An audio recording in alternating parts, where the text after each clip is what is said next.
Assalamualaikum warahmatullahi wabarakatuh. Perkenalkan, nama saya Alfiana Mesya dengan NIM 666122017. Saya dari kelas 3E. Di sini saya akan menjelaskan mengenai manajemen strategi dimulai dari visi misi, tujuan, sasaran, analisis lingkungan eksternal dan juga internal, EVAS dan IVAS di lingkungan Untirta untuk tugas UTS seperti itu. Pertama, visi dan misi. Visi dari Untirta sendiri yaitu terwujudnya Untirta sebagai integrated, smart, and green university yang unggul, berkarakter, dan berdaya saing di kawasan ASEAN tahun 2030. Visi ini sudah sesuai dengan manajemen strategi dan juga sesuai dengan visi masa depan, yaitu ada kata terwujudnya. Lalu yang kedua ada misi. Yang pertama, meningkatnya kualitas, relevansi, dan daya saing pendidikan serta lulusan yang unggul, berkarakter, dan berdaya saing di kawasan ASEAN. Selanjutnya ada meningkatkan kualitas dan kuantitas penelitian dan pengabdian kepada masyarakat yang inovatif berbasis kebutuhan nyata sesuai perkembangan zaman. Selanjutnya ada meningkatkan daya dukung tata kelola perguruan tinggi yang baik sebagai implementasi dari integrasi dan integrated, smart, and green university. Ini sudah sesuai dengan misi itu harus masa sekarang seperti itu.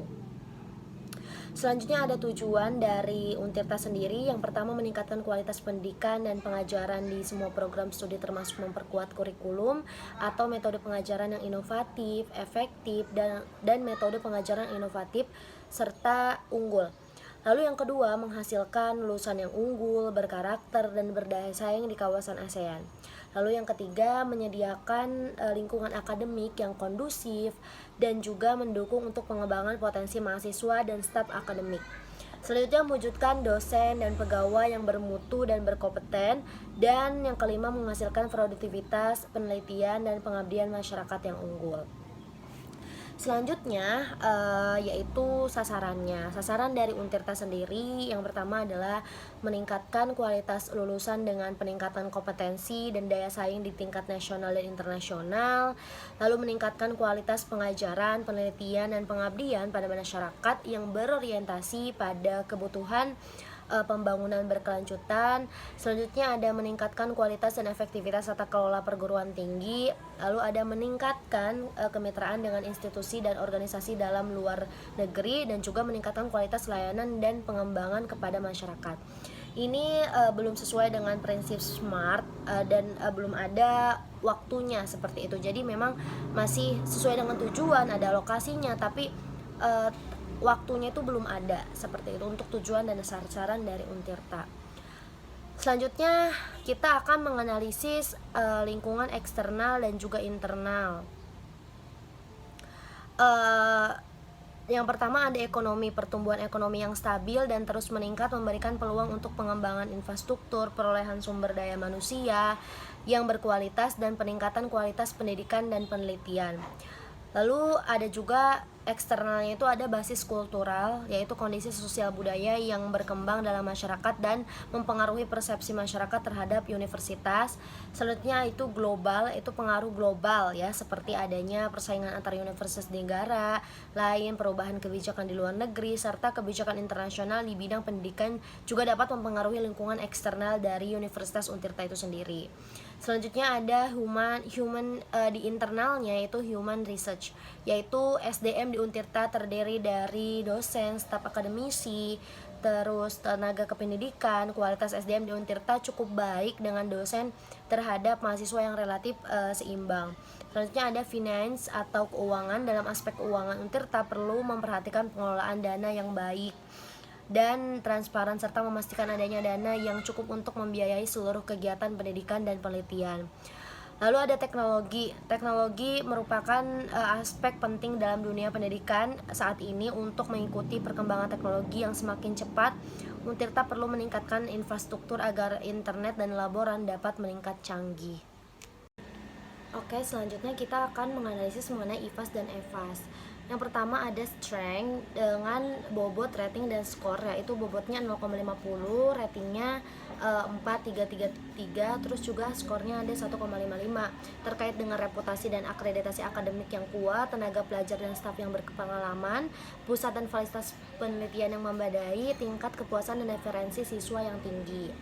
Selanjutnya yaitu weakness. Weakness terkait dengan keterbatasan sumber daya keuangan, sarana dan prasarana yang sudah ketinggalan zaman, terus ada layanan dukungan siswa yang tidak memadai, kualitas program yang tidak konsisten antar fakultas. Bobotnya itu 1,00 dengan skornya itu 1,00 dan subtotalnya 1,00 dengan totalnya 2,55.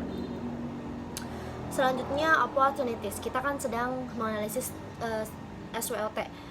Lalu selanjutnya opportunities itu terkait dengan meningkatnya permintaan akan pendidikan tinggi, meningkatnya permintaan untuk program STM, program terkait, terus inisiatif pemerintah untuk meningkatkan kualitas pendidikan, peluang yang muncul untuk pembelajaran online, bobotnya itu 0,40 dan skornya 1,20. Selanjutnya ada threats. Nah, threats itu terkait dengan persaingan ketat antar perguruan tinggi di Indonesia, terus ada penurunan pemerintah untuk perguruan tinggi, meningkatnya biaya pendidikan dan mengubah preferensi dan harapan siswa, yaitu bobotnya 0,40 subtotal dan totalnya 1,00 dan skornya 1,20 dan totalnya itu 2,40. Selanjutnya ada interpretasi dari nilai EFAS dan IFAS. Kita bisa lihat dari skor interpretasi di mana 4,50 sampai 5,00 itu sangat kuat, terus ada 3,00 kuat sampai dengan 0,00 sampai 0,99 itu sangat lemah gitu. Nah, nilai IFAS dari Untirta yaitu 2,40. Strategi yang diterapkan Untirta saat ini memiliki hasil atau kemampuan yang cukup dalam mengelola sumber daya dan faktor internal lainnya. Dan nilai EFAS dari Untirta yaitu 2,55, yaitu terkait dengan strategi yang diterapkan Untirta saat ini memiliki hasil atau kemampuan yang cukup dalam merespon berbagai faktor di lingkungan eksternalnya. Baik, selanjutnya kita akan membahas mengenai kuadran strategi dari Untirta itu sendiri.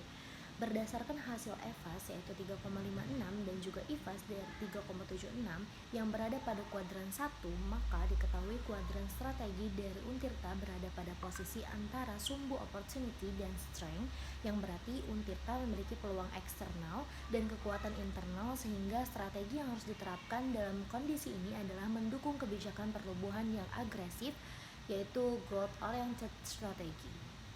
Selanjutnya ada analisis matriks SWOT yaitu SWOT.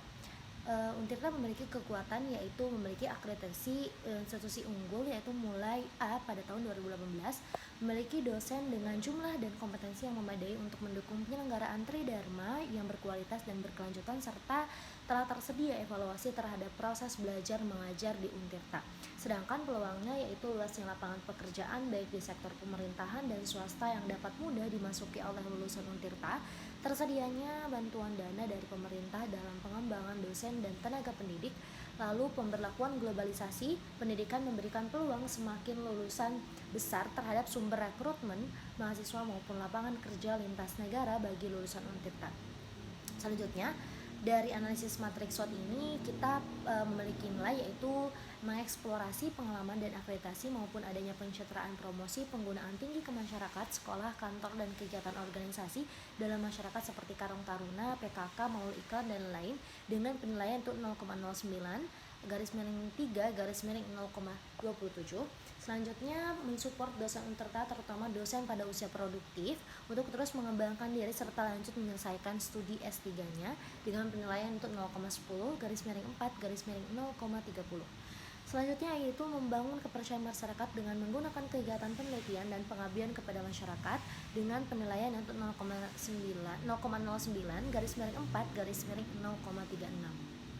Selanjutnya yaitu analisis matriks SWOT WO yaitu dari kelemahan dan peluang yang ada di Untirta. Kelemahannya itu ada masih rendahnya jumlah publikasi ilmiah baik yang dihasilkan dosen ataupun mahasiswa, lalu minimnya mahasiswa yang aktif menulis di media cetak maupun internasional, research sharing antara unit dan networking dengan alumni masih rendah. Sedangkan peluangnya itu luasnya lapangan pekerjaan baik di sektor pemerintah maupun swasta yang dapat mudah dimasuki oleh lulusan Untirta, tersedianya bantuan dana dari pemerintah dalam pengembangan dosen dan tenaga pendidik, Selanjutnya, pemberlakuan globalisasi pendidikan memberikan peluang semakin lulusan besar terhadap sumber rekrutmen mahasiswa. Nah, di sini analisisnya adalah melakukan pelatihan untuk dapat mengerti, memaksimalkan teknologi informasi atau komputer. Penilaiannya itu 0,10 garis miring 4 garis miring 0,40. Selanjutnya, memaksimalkan pelatihan atau training untuk penulisan artikel pada jurnal internasional dengan penilaian itu 0,12 garis miring 4 garis miring 0,48. Selanjutnya yaitu mengalokasikan anggaran untuk peningkatan sarana fasilitas laboratorium dan peningkatan kemitraan strategis untuk strategi fasilitas laboratorium baik untuk pendidikan maupun riset dengan penilaian yaitu 0,10 garis miring 4 garis miring 0,40. Selanjutnya yaitu menganalisis ST yaitu kekuatan dan juga ancaman. Nah, ada beberapa nilai yaitu melakukan kerjasama dengan institusi untuk peserta didik mendapatkan sertifikat pendamping ijazah dengan penilaian 0,10 garis miring 4 garis miring 0,40. Selanjutnya yaitu mengundang alumni untuk bekerja mempromosikan keunggulan kompetitif yang membantu mereka di dunia kerja dengan penilaian yaitu 0,09 garis miring 3 garis miring 0,27. Selanjutnya yaitu analisis matriks SWOT untuk WT yaitu kelemahan dan juga ancaman. Nah, ada beberapa nilai yaitu mengkonsepkan program kerja antar perguruan tinggi yang sudah maju baik lokal maupun internasional dengan penilaian yaitu 0,09 garis miring 4 garis miring 0,36.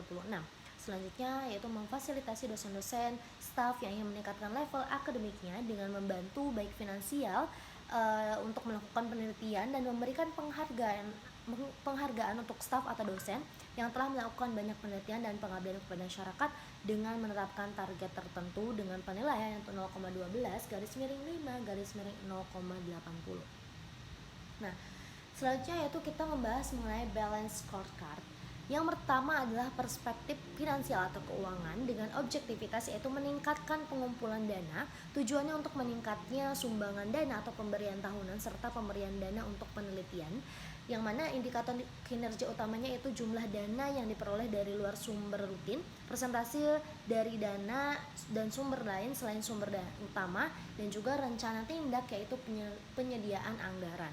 Selanjutnya adalah perspektif customer atau pelanggan, yaitu mahasiswa atau dosen atau juga staf, yaitu menurut objektivitas adalah meningkatnya keunggulan dan integritas dalam penelitian, publikasi ilmiah dan pengabdian kepada masyarakat. Selanjutnya yaitu mendorong dan mengembangkan ilmu dan teknologi bagi penyelesaian berbagai masalah nyata di masyarakat. Selanjutnya indikator kinerja utama yaitu jumlah kegiatan pengabdian masyarakat dan jumlah penelitian yang dapat dipublikasikan, dan rencana tindaknya itu dengan melakukan monitoring serta evaluasi dalam pelaksanaan. Selanjutnya itu perspektif proses internal. Objektivitasnya adalah program-program studi menghasilkan lulusan yang unggul dan sesuai dengan kebutuhan masyarakat. Tujuannya untuk mengembangkan kurikulum yang tanggap, modern, dan relevan. Indikator kinerja utamanya itu frekuensi pembaruan kurikulum, kesesuaian antara kurikulum dengan kebutuhan masyarakat, dan rencana tindaknya adalah implementasi sistem pembelajaran daring serta penguatan kualitas konten sepada. Selanjutnya adalah perspektif pembelajaran dan pertumbuhan. Objektivitasnya adalah keunggulan dan integritas dalam penelitian, publikasi ilmiah, dan pengabdian kepada masyarakat. Tujuannya itu mengembangkan, memelihara, dan menghargai unit-unit penelitian untuk menghasilkan karya penelitian dan publikasi ilmiah yang unggul. Dan indikator kinerja utamanya yaitu jumlah kenaikan dana yang diberikan untuk penelitian dan penulisan karya ilmiah, jumlah kegiatan yang dilakukan untuk mendorong minat dosen untuk meneliti dan menulis, dan juga bantuan universitas berupa intensif untuk publikasi ilmiah, workshop penelitian, jurnal beregulasi. Lalu selanjutnya adalah kesimpulan terakhir seperti yang telah dipaparkan sebelumnya dari visi misi, tujuan, sasaran, analisis EVAS dan IVAS ataupun balance scorecard tersebut terdapat strategi aspek yang perlu untuk ditingkatkan agar Untirta dapat mencapai peringkat 20 besar di tingkat internasional, dapat mencapai untuk mendapatkan keuntungan yang perlu dimanfaatkan oleh Untirta karena memiliki peluang eksternal dan kekuatan internal sehingga dapat mendukung kebijakan pertumbuhan agresif. Terima kasih. Assalamualaikum warahmatullahi wabarakatuh.